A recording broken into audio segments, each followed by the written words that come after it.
On page 21. We're in that box on the left. So we're continuing our class from yesterday. Ulinyan halacha. And in terms of halacha, about washing before you eat bread that wasn't really bread, it was first mezonot, but now it's bread. הנה לכאורה, היה לנו לחוש לדברי המחמירים ולומר ספק ברכות להקל. We should have, you would think that we should say that you should not make a blessing, because there are those who argue that you don't make a blessing, and therefore when you're in doubt as to when you make a blessing, you don't make it. ואף על פי שמדברי מרן השולחן ערוך מוכח דין הלכה סביר עלי שמברך את ידיים, and even though Maran and the Shulchan Aruch, it seems like you could read that he says you do make a blessing. So if Maran says you make a blessing, we follow Maran. But like I told you yesterday, the Chida writes in his book Chaim Shah, that we say sabah, we say that when in doubt you make a blessing, even against the directives of the Shulchan Aruch. So even though Maran would tell you to make a blessing, it's in any place where there is an argument not to make a blessing, even if Maran says to make a blessing, we wouldn't make the blessing. That's what the Chida writes. And there are a number of Acharonim that agree with this rule.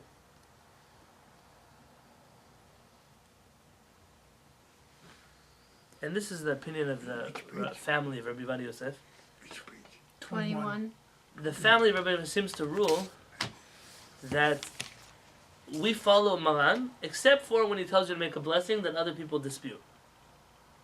In that situation, you don't follow Maran. However, Peretz's opinion is not like that. Rather, when we say we follow Maran, we follow Maran, we follow Maran. That's the idea. In fact, I started writing a second volume of Yehisham, and I thought to balance out the first volume, it would be fair to write about all the times where Sfaradim don't follow Maran. Because the first book started with all the places that we must follow Maran, no matter what. And to be fair, to be honest about that.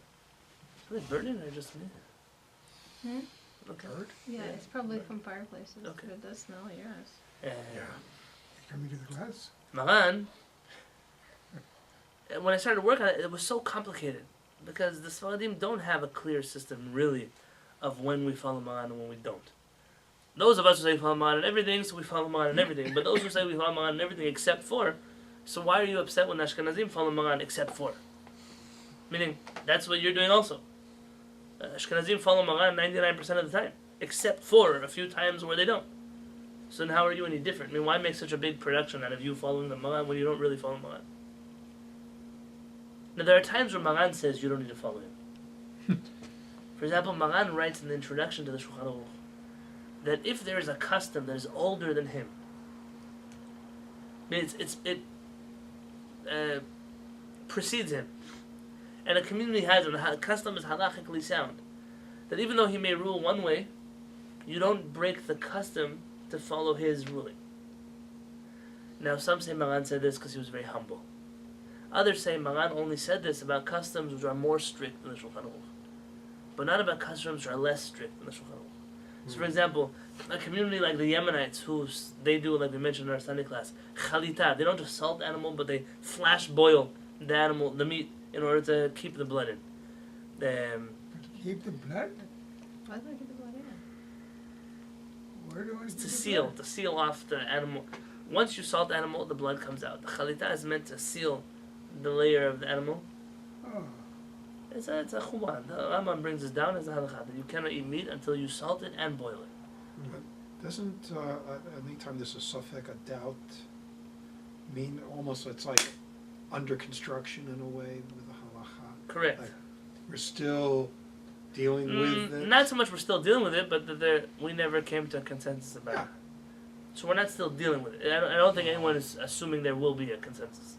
No, I'm not saying. Yeah, so it's not under construction, it just simply was never constructed. That would be the... in terms of... Some say Maran is we only follow that custom when it's stricter, not when it's less strict.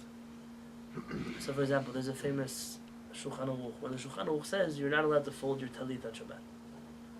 It's one of the prohibited... It has a prohibition of folding. You're not allowed to fold things, mark things on Shabbat.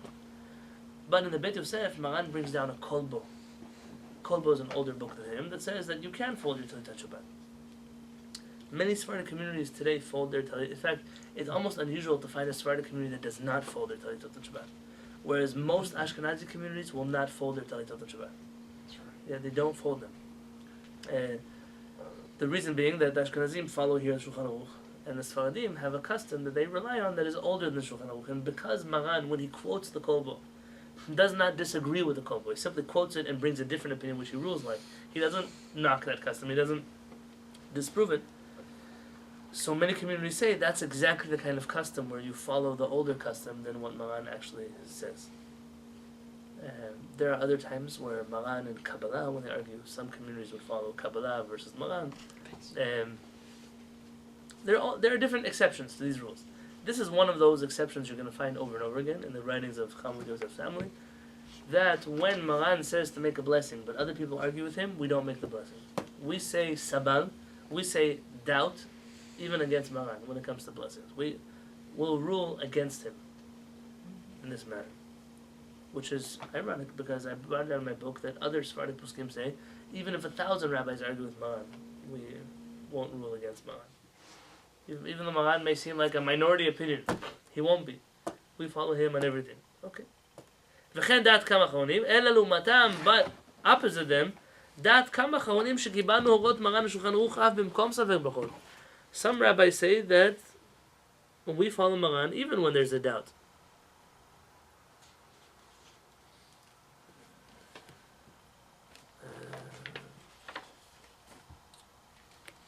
This book. ואף מרן החידה, and even the חידה, בשו"ת חיים שעל, in his book, חיים שעל, שם כתב שהרוצה לסמוך על, page 22, the right column, על דברי מרן השולחן ערוך, לברך אין מזניחין אותו. Even the חידה who says that we rule against Maran says that if somebody wishes to follow Maran and make the blessing, we don't tell him anything. Meaning, he's allowed to do it. You're allowed to follow Maran. It's just recommended to stay away from violating one of the Ten Commandments. But if someone does it, Maran is a big enough authority. So even those who argue that you don't make a blessing will tell you that if you want to make a blessing because you rule like Maran, it's okay. En maznichin oto. We find a similar term when the Chavetz Chaim in the Mishnah Berurah, or actually in the Biur Halacha, he writes that you make a blessing before you wash your hands for bread. He says even though it's not the custom, but if somebody wishes to do that, which is the Halacha, what did he say? He writes, En mochin bo. You don't fight with him. He's right. It's okay. That's a good custom to have. And so even though we may rule one way, both avenues are correct. You can follow either one.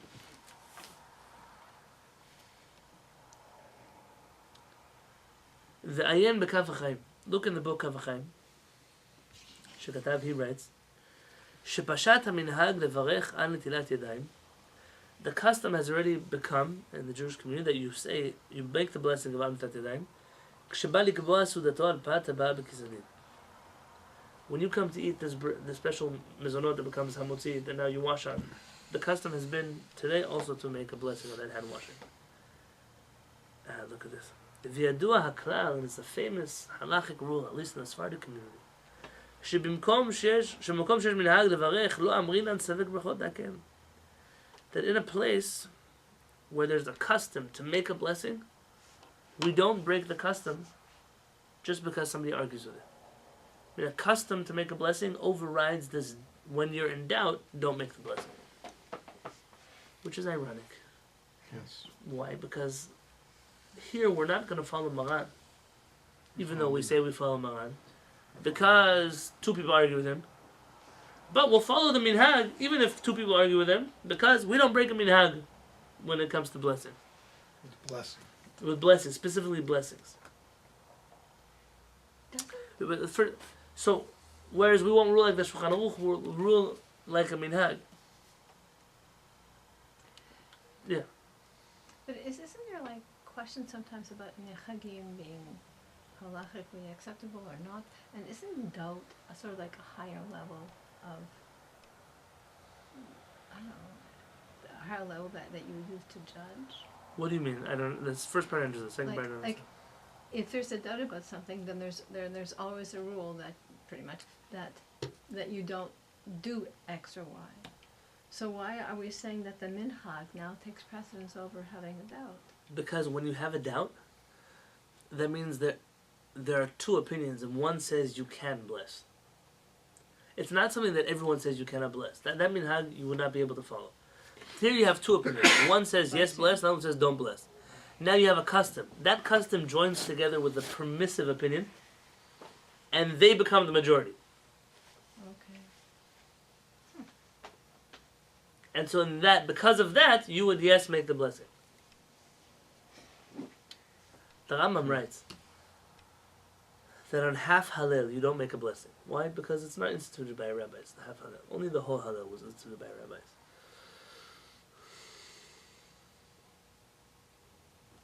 The Sephardic communities outside of Israel, many of them made blessings in the Hallel, with the exception of the Yemenite community, because they followed the Rambam and everything. In Morocco, Algeria, Tunisia, so on and so on, they all made blessings on the half Hallel. Maran and the Shulchan Aruch writes both opinions. But rules that in Israel we follow the opinion of the Rambam, which says you do not make a blessing on the half Hallel, because the Rambam is the rabbi of the land of Israel. Who says this? Maran. Really?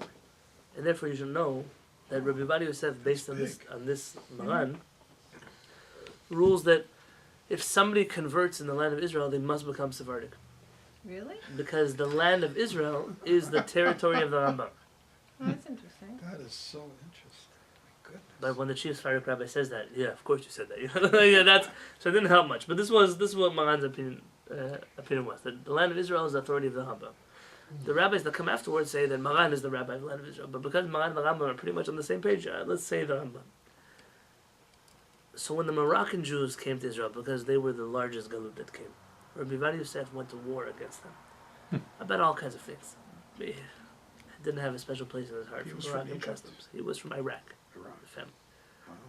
Oh, Rabbi Yosef said that how can you make a blessing on a half Hallel when Maran says you don't make a blessing in Israel on half Hallel?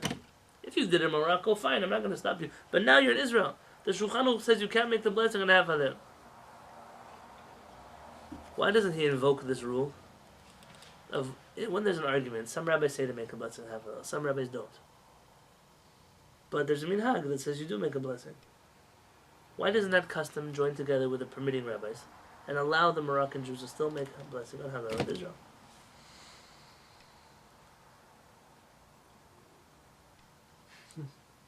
It should. From here, I'll tell you something very important. Politics. There is no person on earth who is agenda free. Agenda Nobody. free? There's nobody who does not have an agenda. Oh, Oftentimes, when we rule on Bias. matters, we're biased towards those matters. You know, you're from a certain background, you learned in a certain yeshiva, you're a certain rabbi, so whatever it is. And you look to use the system of halakha to come to the conclusions that you need them to. Now that is not prohibited. That is the way halakha works. That's we can't ask a human being not to be a human being. as long as you're not biased by an external force, like with a dayan. Oh, correct. That's right. But here, Rabbi Yosef didn't invoke this rule. He uses it in other places, but not here. Probably because he really felt that it shouldn't work in this case. Because even though you could, for sure, you could come up with an answer for this Moroccan community why they make a blessing, but he didn't want to. That wasn't where he was coming from. He had a bigger agenda of uniting the Sephardic community under one code of halakha. they never did. Now, this is interesting. One day I'll give a class about this. The land of Israel as a deciding factor in halakha. The people always talk halakha this, halakha that, halakha. Most rabbis I hear talk about halakha and never learn halakha properly. Halakha is a system. There's a way halakha works. It's not just whatever you want, you throw out in the name of halakha. If a Sephardic Jew were to move to Poland in the 17th century, he'd have to become Ashkenazi in terms of practice. When you go from one place to another place, you must accept upon yourselves the rulings of that place. You have a homogeneous group of people, and you can't be the one who sticks out. It's the reason why you find many families whose last name is Ashkenazi, and they're Sephardic Jews, right. or Mizrahi, and they're Ashkenazi Jews. The reason is they went to that country, they became that. A Sephardic Jew left Iraq and moved to Poland, so he named himself Mizrahi, so everyone would remember, or they named him Mizrahi, whatever you want to say. So everyone knew that he was Sephardic, even though he already was practicing like an Ashkenazi Jew. For if you ever move back, so you should revert back to your old customs. The question is, what happens when But the that community is rabbi, no longer homogenous? There are two rabbis? Well, here there's one rabbi in this town. Oh, one rabbi. It's Now, one what rabbi happens town. when the One group rabbi is? makes What happens when one the horse town. when the places you go don't have one custom? It's every Today, that's the situation on the street. The reason why you have to follow the customs, so people shouldn't say that Jewish people have two Torahs. That's what the rabbis say. You shouldn't have two Jews in the same synagogue doing two different things because it looks like we have two Torahs. That's why people are, hey, stand up. We're all standing up now. But I'm Sephardic. I sit for Kaddish. Stand up. It says you have to. They're right. Technically, you would have to stand up. Because today, people know there are so many different Jewish communities, and you don't have San Diego. You can't have one group. What is San Diego Jewry like? Therefore, as long as your custom is one of those recognized Jewish customs, people know you sit down not because you have another god, but because your background is Sephardic. Or vice versa. If I see an Ashkenazi guy putting his tefillin on, standing up, I know the reason why he's doing it because he's Ashkenazi. Big deal. It doesn't shake up my belief in one Torah. And therefore, those rules change. Rabbi Ovadia Yosef insisted that the land of Israel, the halakha of the land of Israel was always the rule of the Rambam. Was Sephardic halakha. And therefore, anybody who comes and has to become batel b'shishim, nullified in 60, to the rulings of the Rambam. Two communities argued with him, the Yemenite community and the Moroccan community. The Ammonites were already following. Well, the Yemenites don't believe that Rabbi Ovadia Yosef followed the Rambam honestly. They believe he followed the Shulchan Aruch, which he conveniently sells as the Rambam. And these two communities came and they said, listen, we're a huge community. I mean, Moroccan Jewry, 500,000 Jews. We don't have to give in to your rules. So Rabbi Ovadia Yosef comes up with an interesting idea, which he says, it's true. If you opened up your own Bedin here and became your own community, you wouldn't have to follow our rules. But because you didn't come here all at once, but you came here every year more and more and more, so every time you came, you were nullified in 60, nullified in 60, nullified in 60, and therefore you don't really exist as a community outside of your own imagination. Wow. Does anyone hold the Mishnah Torah as like a Shulchan Aruch? The Yemenites, So they literally paskin right off of the Yes. Mishnah Torah. yes. And when the Mishnah Torah is not clear, there are arguments. So do they go to the Shulchan Aruch, or do they find other rabbis who rule like the Rambam in certain areas? In Chabad, did they No. refer to it at all? Because They the refer- Rebbe was always mentioning the Mishnah Correct. Torah. Always. Chabad has they love to learn the Rambam, and they brought a lot of Rambam awareness to the world. But in terms of practice, I mean, they're a Russian group of Jews. There's no Rambam in that practice. Really? Yeah, absolutely. They talk a lot about Rambam, but not. Which place? the Baltania's Shulchan Chabad. Aruch, it's not They brought related. about Oh yeah, they're the last Lubavitch Rebbe Rambam, brought tremendous awareness to the teaching of the Rambam in the world. That you have to give him absolutely. But in terms of practice and halakha, it doesn't change anything.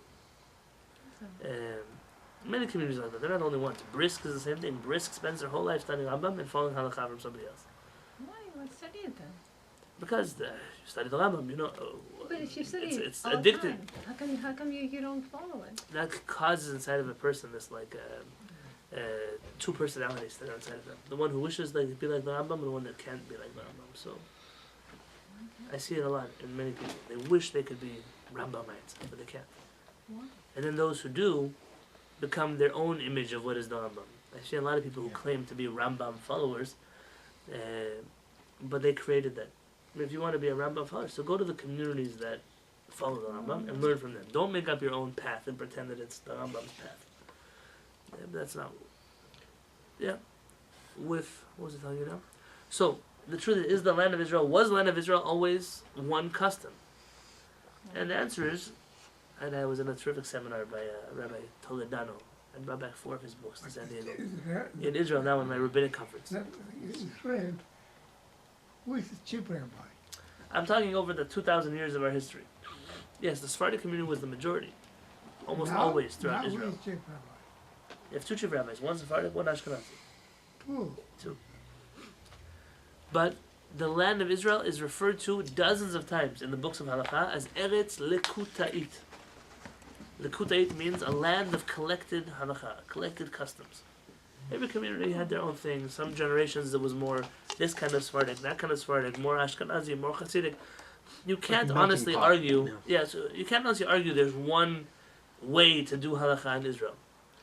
And it seems like Rabbi Yosef pushed that point hard, not because that was an intellectually honest point, but because he felt that if we could unite all the Jews in Israel under one banner of halacha, things would go a lot smoother. But you have cultural aspects, but you also have where you live. If you're coming from another land that Jews will never go back to, it would seem easier to hold by the Eretz Yisrael in that case. Correct, but Because like you already find this in the times of the Talmud. The Jerusalem Talmud and the Babylonian Talmud are two different communities that live there. In right? fact, when you look at a lot of really old Ashkenazi customs, you find that they're so foreign to us because we accepted the Babylonian Talmud on ourselves. But some old Ashkenazi customs really have their origins in the Yerushalmi Talmud. I know Sephardic people don't like when I say that. But there was a Judaism before the Babylonian Talmud, before we became Babylonians.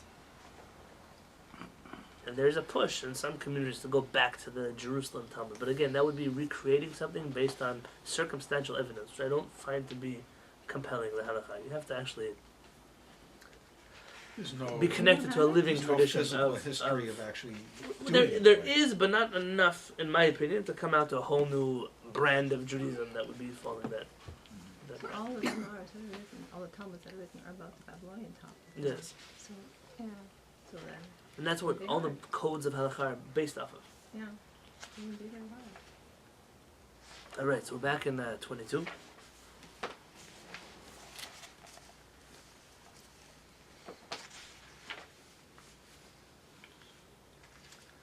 Ve'omnam, you see this? The first word on the line is lidvavav. Or actually, it's easier. The last word on the line is ma. Memhe, ma. Mhm. Yeah, you see that? The right column on page 22? It's about So go to that 6, period. 5, 6, 7, 8 lines down. That period of the sentence. Ve'omnam. So even though when in place of a custom we still can make the blessing, there's an opinion like that. Yesh lefakpek k'tzat. Pikpuk. What does that mean? What? Peek, Peek, Pikpuk. Peek poop. Lefakpek. It's a tongue twister. The Sounds like Lefakpek peek. means to question. It's like almost like dikduk. Yeah, there are similar words. If somebody tells you, oh, you know, there are 10 million Americans every day who lose their health insurance. Yeah, imagine something.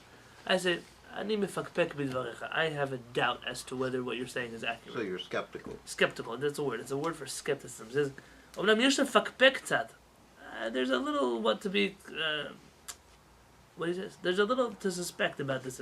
Amash kedab pshutut b'kav chaim shukem pshat minag. He says that which the Kaf HaChaim says, this is the custom. The custom has become that we make a blessing on this hand washing. Ve'en zeh kol kach barur. So I agree with him that the rule is that in a place of a custom you can make a blessing. What I think is that he oversimplified by saying that this is the custom. Who says? Maybe that's not the custom. The Kaf HaChaim records the custom as being that people wash their hands and make a blessing when they eat this bread that has become hamutzi. But that's a assumption. I believe his assumption is incorrect. And therefore, even though his rule is right, that rule would only apply if the assumption was correct.